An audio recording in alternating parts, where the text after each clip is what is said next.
Hey Terrarians, how's it going? My name is Pixelated Fireball, and welcome back to more Pinkymod. So, first order of business that I'd like to cover right now is this little itty bit of building that I did off camera.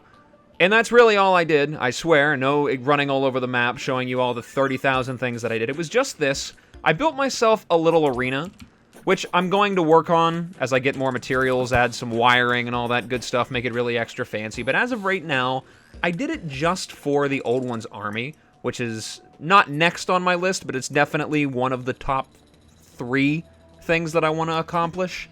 It's just a general arena, mainly for that, but I feel like it should work for just about everything, especially whenever I get it up and running and get all the wiring done and all the fancy business going on. But I think this is wide enough to fit the Old One's army. I know that the platform, or the crystal stand itself is about 5 blocks wide. I'm not sure. I'm pretty sure. And I think it needs, is it 61, 64, 70, something like that? One of those numbers on either side of valid land for the event to actually work, and that's what I've created. I think it'll extend farther than that if it's able to, up to like 100 blocks or 200 blocks or something like that. So I imagine the portal on the right may actually end up spawning all the way on the other side of our house, which I guess is okay. It'll give them more distance to have to travel to get here, so I can focus on the left. Hopefully it spawns right there. But that's about it. That's it building-wise. I haven't done anything else, no exploring, nothing like that. We do have to go down into the underground at some point. I'll say underground, not underworld this time. I got it right. But I do have to go down to the underground at some point to collect our little goblin tinkerer buddy so we can start reforging and get those sweet, sweet rocket boots. Be able to upgrade things. And the tavern keep, obviously, if we went to the Old One's army. But as of right now, I was advised by my buddies working on the mod that I should defeat King Slime, who I generally always overlook because a lot of mods really don't pay him much attention. But of course, this is the Pinkymod. There's lore in this game, and specifically slime lore. So of course the big Mac Daddy of all slimes himself, King Slime, has got to have something interesting involved with him, right? New drops, new things happening. I mean, when I killed the Eye of Cthulhu, the whole world practically exploded with mod-related stuff, so that's, you know, that was just one boss. I can only imagine what the rest of them were going to do, if anything at all, but we'll find out. So, first things first, let's utilize this new arena to kill King Slime. It should be fairly straightforward with our new weapons. Of course, he's going to appear directly inside my house. It looks like he's having some trouble. Here we go. Let's use the new weapon here. Wow, it doesn't hit him very hard. Let's use this one. There we go. That's some damage right there. I apologize for the rapid-fire clicking I'm sure that you can hear, but ah! I thought he was going to do his big hop then. But yeah, I apologize for the rapid-fire clicking you might hear. It's just because these weapons are not auto-swing. So you gotta click, click, click, click, click. Super fast rapid-fire. Oh, there's his big hop. Ah, man! I was intercepted. Very effective, boss. Crazy overpowered. There we go. Come on. Come get me. You know you want it. There we go. He's down. Awesome. Got our Shadow Diamond, which is just from Magic Storage. That's not from Pinkymod, for those of you who might not know. But, did it say anything different? King Slime has been defeated. I didn't absorb a soul this time. He was just a standard boss, but there we go. Looks like a lot of the same. Got our slimy saddle, the most epic and incredible of all mounts, because this is the only mount that can kill the Dungeon Guardian. Think about that next time you look down on the slime mount. This is the one that can kill the Dungeon Guardian. What other mounts can do that? Unicorn? No. The stupid eyeball thing from the Martian invasion? Not that one. They got a royal gel, which might actually be pretty useful for exploration later on down the line, so I will keep that close by.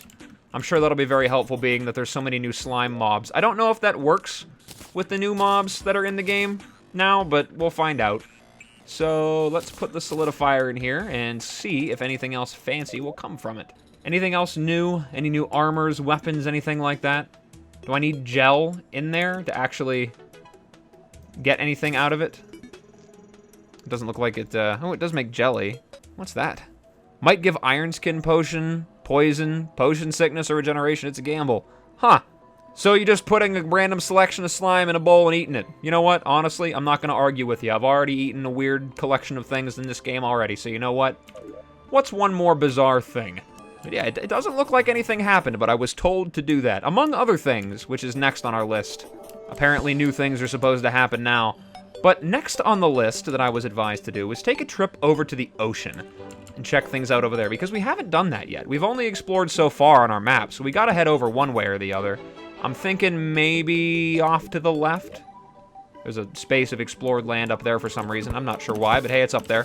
So that'll be what we do next. And I want to build a little bit of a beach house over there, as always. The lovely Terraria beach house for our buddy the angler, who I'll probably move in over here to do his fishing stuff, since we're going to be doing that. But I want to make sure I bring a bed with me. All right, and I don't think there's anything else that I want to bring with me. I'm going to get palm tree wood over there when I get over there. So we're going to head over there that way, and we are going to see what the ocean has in store for me. So I will see you there. A lot of big trees over here. Monuments to the communists. That's what those are. We must destroy those, just for the sake of common human decency.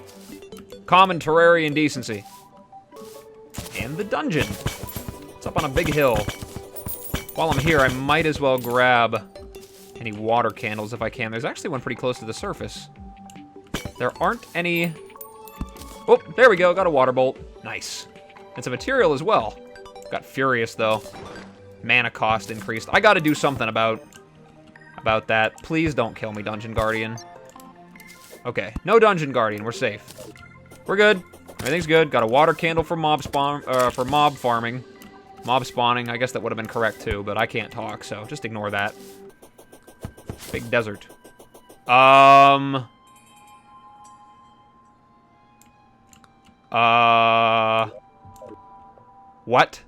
What? So you see this here? See, this is a problem. What is... Oh my god. This is ridiculous. How deep does this go? Oh my god. Alright then, I was a little bit worried. I thought the ocean had been eaten. That's unique. Of course I always find the unique spawns. The unique world seeds. Last one in the vanilla Let's Play, I ended up getting the surface granite and marble biomes, and now I got the great pit of death on the ledge. Pardon me. And here we go. We are finally at the ocean. Please be normal. I beg you. Just be normal. It's not a... Okay, get rid of that. There's no reason to have that in my inventory, but okay. Hey. Hey there, sleeping angler. How you doing? Oh, we have him now. I guess I'm not gonna build a beach house. I guess I'll just have to build some kind of a regular house over here so I have an outpost. But that's alright. There were a lot of big trees back this way, so that's what I'll do. I'll make myself a little stronghold over here. And then I will come back when I have it built. Okay, so I've got my little stronghold built over here. Well, it's not really much of a stronghold. It's more of just another NPC box. But I did the best with what I could. Made sure I built myself a little pier out here. Not a pier, but a little area to run across the surface of the ocean without having to worry about getting devoured by anything. And so far, nothing really particularly came up and jumped up and grabbed me, so I guess all the new stuff in the ocean is underwater, which I suppose makes absolute sense. So that is what we're gonna do. Let's take a little bit of a dive into the ocean and see what we can find. Also, I was a dummy for not remembering to bring my fishing rod with me and everything. We're gonna have to run back and grab that and then come back over. Ooh, what's that? Sunken shard. Oh, that must be the unique thing. Sunken shards, new crafting material. What did it say? Shard of an age of the deep sea, an age now left behind. Ooh, what are you? A reaver. Shark! There's a shark. Oh god, I'm drowning. I want to kill the reaver. Oh, I don't have rocket boots or anything to help me get up. Ah, this was a mistake. I'm drowning in the ocean. Who'd have thought? Definitely didn't expect that to happen. Oh boy. Okay, what about these things? Seashells and starfish. Am I gonna need them as well? Or anything? What are you? Enchanted pikesman. Oh, I must have already killed one of those at some point and didn't realize it because I didn't get any lore for it, but that's cool. Drops divine shards. I think I remember seeing that it would do that, but that's cool. New enemy. I like the model. There's another reaver. I will kill you. It's like the ice reavers over in the ice biome. Is it gonna do anything? Oh god. It's gonna spit a death bubble at me, apparently. I thought only Duke Fishron could do that, but apparently sea creatures have death abilities. So everything down here drops an aquatic shard? That's useful, I suppose. Makes farming really easy. Get out of the water before you drown. Don't be an idiot. Get away from me. Give me a break. All right, I'm gonna go over to the other side, and I'm gonna see if I can find a chest down there. Maybe take it with me, see some cool things. Ooh, 2 chests right next to each other. Nice. I'll take that, and we'll take that. Oh god, this might be the enemy. Wait, what am I doing? I set my spawn up here. What's wrong with me? Why am I running back and forth like an idiot? So is there anything new? Recall potions, some hunter potions. Trident is a material. I'm pretty sure that's not from Weapon Out. I'm pretty sure that's part of the mod. So what do we make? Medkid's Trident. Ooh. Favorite weapon of Medkid. An old slime army general. Oh god, they're all after me now. Leave me alone. I'm trying to read. Medkid was one of the many who lost their lives in the slime war, but his death was not because he was helpless, like so many other slimes, but because he was arrogant. Okay, well, have to kill another boss to get a shard of memory, but we will definitely do that. Okay, and the sunken shards, what do we do with those? We make sunken gems. And oh god, we make so many things with these. All kinds of stuff. Well, we're gonna have to just farm up a whole bunch of these and just make stuff with them, I guess. Alright, so I went back to base and dropped off all my materials and actually picked up a handful of buggies so we could do some fishing here. And as it turns out, all the resources that I got from over here actually require the stuff that I'll get from the Brain of Cthulhu and the Crimson. So we're gonna have to go over there maybe next. If in this episode at all, it might actually end up being at the start of the next one, before we can actually craft any of that stuff. But it all in due time. For right now, I want to do some fishing over here and see if anything else unique will drop. And to speed up the process, I'm going to use the fishing glitch. So for those of you that don't know how that works, there's been videos that have been done about it more in depth if you really want to watch them instead. But basically how it works, go into your settings and make sure auto pause is turned on. And you very simply just select your fishing rod and then cast it. And then pick a random item in your inventory that you have a big stack of. I'm going to use wood, for example. And just take one out and then right click to drop it. And then wherever your cursor is, whenever you unpause it, will be where the next line goes. So, there you go. We got some more. And you can do this infinitely, as long as you have things to drop. So we'll just keep doing this over and over again until I have a good amount of lines down there. And whenever it looks like they're pretty much all bobbing up and down at the same time as best I can, I'll reel them all in and take a look at our haul. Alright, so there we go. That was about 20 different lines. We're gonna wait to see most of them bobbing up and down. Alright, and bring it in. There we go. So, what did we get? Not a whole lot of stuff. Take note that it does actually use up your bait. It only used 2 of them, it looks like there, so that was pretty good, which means I probably didn't get very many things. Not all of them will go up and down at the same time. That's the other side of the glitch. They don't all go up and down at the same time, but it looks like we got a new weapon called an eel slapper. Banned from fish slapping dance routines. That's interesting. Let's turn our auto pause off and see what it does. Ooh. That's funny. So it's like a really short-ranged flail. Slap. I love that. That is hilarious. But it looks like that's what we got. I don't know if there will be other things that'll drop. Suppose we could give it another try and see what we can catch. I'm gonna do it one more time and see what we can grab, see if anything new shows up. So what I did now, that you might not actually be able to tell, is I put down about triple what I dropped last time. It's about 70 plus lines out there. I can just see the angler over there. Just jaw is on the floor, just absolutely mind blown. So let's see what this will give me. Oh, good lord. Whole bunch of eel slappers, and we actually got a reaver shark, so I guess that pretty much defeats the need for any other kind of pickaxe. So there we go. Got one of those. Well, I guess if there's more stuff, it might show up later. Maybe not now, maybe in hard mode. Didn't get any chests. Kind of disappointed. Got a lot of fish, though. But that's alright. Some shrimp, some tuna, red snapper, trout, pink jellyfish. Can we make anything with that? Nope, just a jellyfish in a jar. That's pretty cool anyway. I like jellyfish. I've always wanted a moon jellyfish as a pet. Just put a nice light underneath it. You can have a lava lamp that you have to feed. It's fantastic. But that looks like that's about it in the ocean. So let's remove our spawn, which I already did, and head on back. And of course, my spawn now is right in the middle of our pool, so that's pretty fantastic. Let's put everything away, and I guess, let me check and see how much time I have left in the video, and if we have a good bit of time left, I'll just head over to the Crimson right now and just do that. Actually, you know what? No, I almost forgot. First things first, we have to go underground and we have to do some exploring to find our new NPCs that we have to get. So we need to get that out of the way as quickly as possible before I do anything else.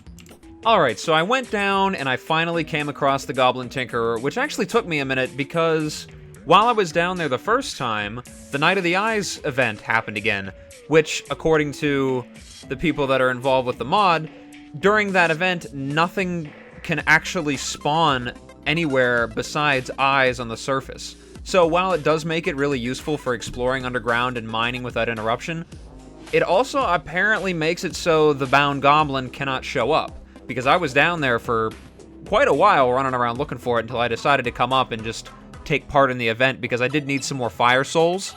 Because I had used pretty much all of them up while I was making all the swords. But we finally got everything squared away, and the goblin actually sells a gun. And that gave us the arms dealer, who also sells quite a handful of new weapons, ranged weapons. In fact, all of these guns I was able to make from what I found in the underground. The goblin sells this rattle rifle. You make these Hollow Guard rifle and the Slimy's field rifle out of some basic materials, which they both use the exact same amount of resources. It's just the difference between lead and iron. It's the only thing different. Pretty simple stuff to come across. And then the arms dealer sells the Calaver and the Shark Cannon, which looks like a rocket launcher because it says it consumes rockets as ammo. I collected all that stuff, and I think I'm going to show off what all these things can do. So, first thing is the rattle rifle. Fires in a 3-round burst, 20% chance not to consume ammo, characterized by its rattling sound. A gun crudely made of wood and minimal iron, often underestimated by the enemies of a goblin, yet beyond the exterior, this rifle is a shining display of goblin craftsmanship. Despite being crafted out of wood, it is as reliable, if not more reliable, than a modern metal firearm. So, 3-round burst. There you go. Like a precursor to the Clockwork Assault Rifle, it's actually a fairly good weapon. I can see this being pretty useful. Next, we have the Hollow Guard Rifle and the Slimy's Field Rifle, which are both crafted. Of course, I'd be lucky enough to get the best modifiers for these ones, but nothing else whenever I make it. But we got the Hollow Guard Rifle, which is a standard firearm issued to all Hollow Guard personnel. It's 4 rounds before having to reload. Attempting to fire while out of rounds will automatically reload, so I guess you have to reload it. Okay, so it shoots 4 times. That's a very interesting sound effect, and it takes a pause in between. Then we have the Slimy's Field Rifle, which is a crude firearm employed by the Slime Army. Hastily cobbled together, it was ironically far superior to the polished guns of Terrarian armies during wartime, where quantity is needed more than quality. So, what do we got here? Looks like a big blunderbuss. Ooh, man, that's some pretty fierce crits right there. So it shoots slower, but there's no downtime in between reloading, so you can just keep going. It's pretty useful, I guess. That's fine. Then we have the Calaver, which is a sharpshooting pistol utilized by lower-ranking Rex agents, made of finest quality wood and hard-polished silver. The agents took great pride in their work and the tools they used to carry it out. So, let's see what is up with this thing. It is a material. So it's just an early-game pistol. That's fine. I wonder what it gets made into. Duelist. Okay, so you can make that with the middle tier of hard mode items. Combine that with a handgun, illegal gun parts, and some chains. It's pretty nice. I like that. It's pretty cool.